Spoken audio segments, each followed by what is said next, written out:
Hello, it's Matthew here from the Nations of Sanity project. I'm just doing a video primarily as a message to libertarians, although this is a message to everybody, but this message is primarily focused on libertarians.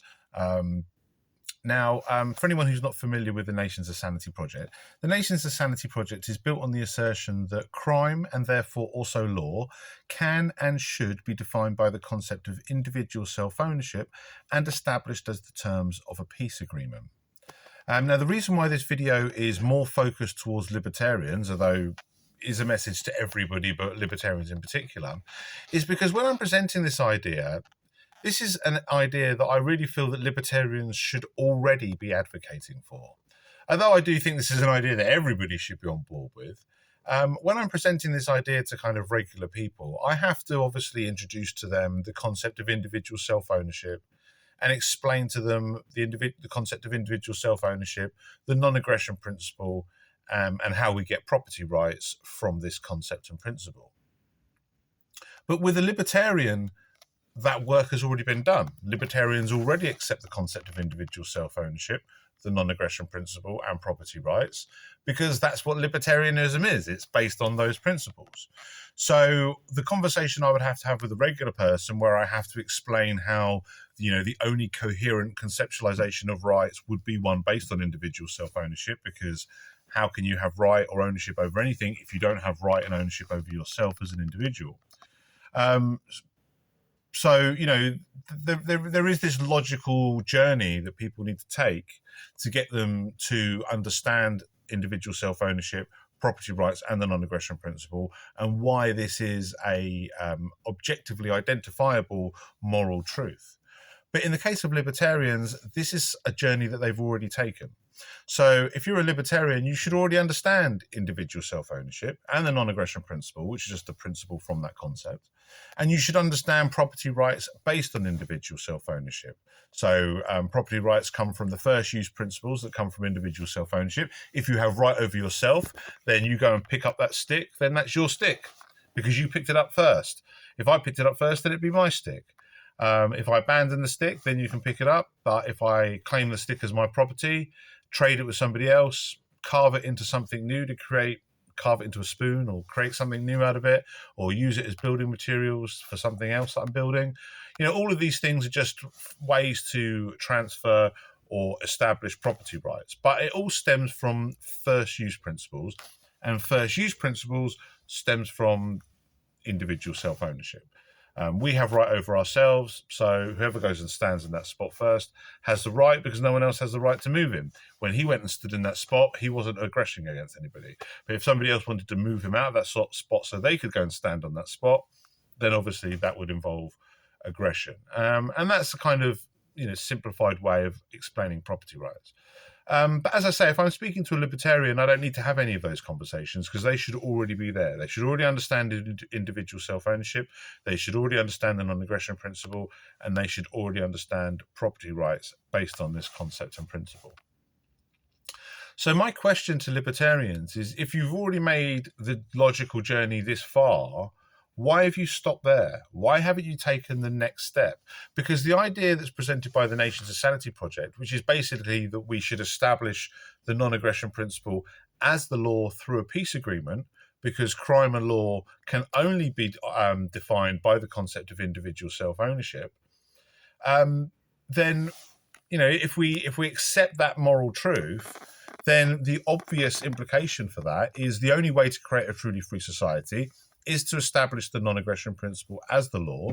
And the only way to establish the non-aggression principle as the law without contradicting itself is to do it as a peace agreement. Because obviously, if you establish the non-aggression principle as the law through some kind of ruling authority, like a king or a dictator, or even through some kind of democratic vote, this would all involve a ruling authority, and a ruling authority violates the non-aggression principle, because the non-aggression principle is based on the idea that everybody has right over only themselves as individuals. We don't have the right to rule over others. So the only way we can establish any kind of law is to establish this law as the terms of peace, as essentially the terms of a peace agreement between all people. So this is essentially logically undeniable. And as I say, libertarians have already taken this logical journey up to the point of understanding individual self-ownership and the non-aggression principle and property rights that come from it. And not everybody has a perfect understanding. Some libertarians fail to understand how intellectual property isn't a valid form of property. Some libertarians will make a few mental gymnastics to try to justify things like national border enforcement and things like that. But these things are all objectively incorrect interpretations of libertarian principles. Property rights only applies to tangible property. You can't steal an idea; you can only copy it. And copying is not theft. It's not aggressing against anybody. If I take your idea, I'm not actually stealing it and taking it away from you. You still have your idea. I've just copied it. And that's no different to me building a house that's identical to your house. I haven't taken your house away from you. I've just copied it. So that's an example of how we can kind of do away with arguments for intellectual property under libertarian principles.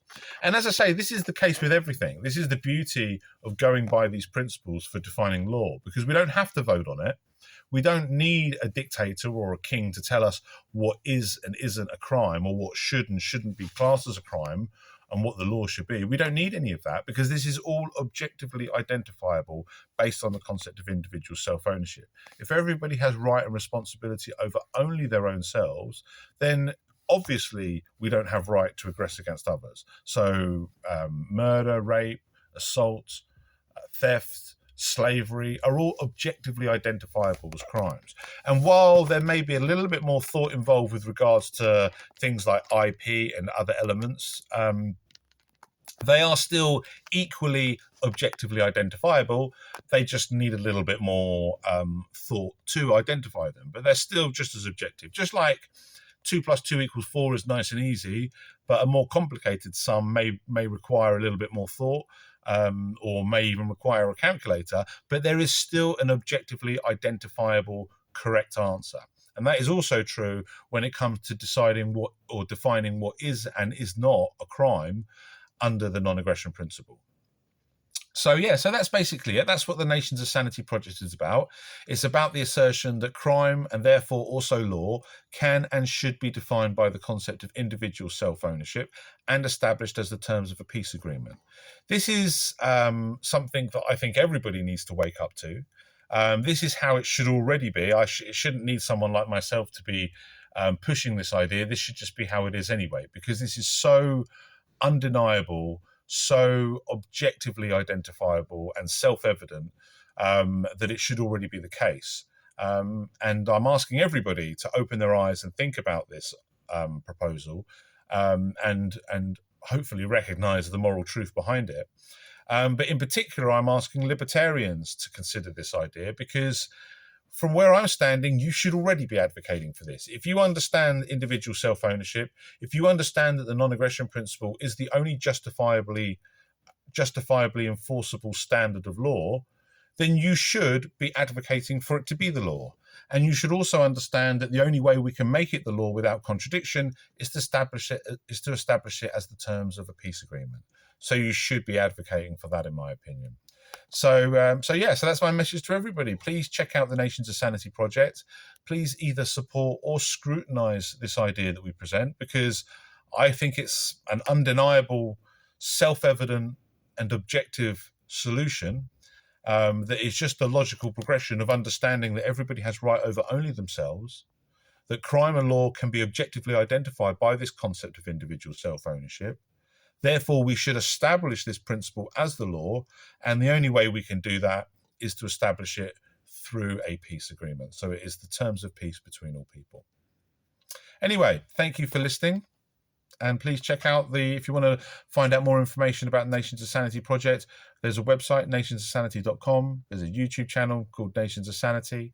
And I welcome any questions, criticisms, arguments, all of that. So please either support this project or scrutinize the idea if you think there's any flaw in it. Thank you.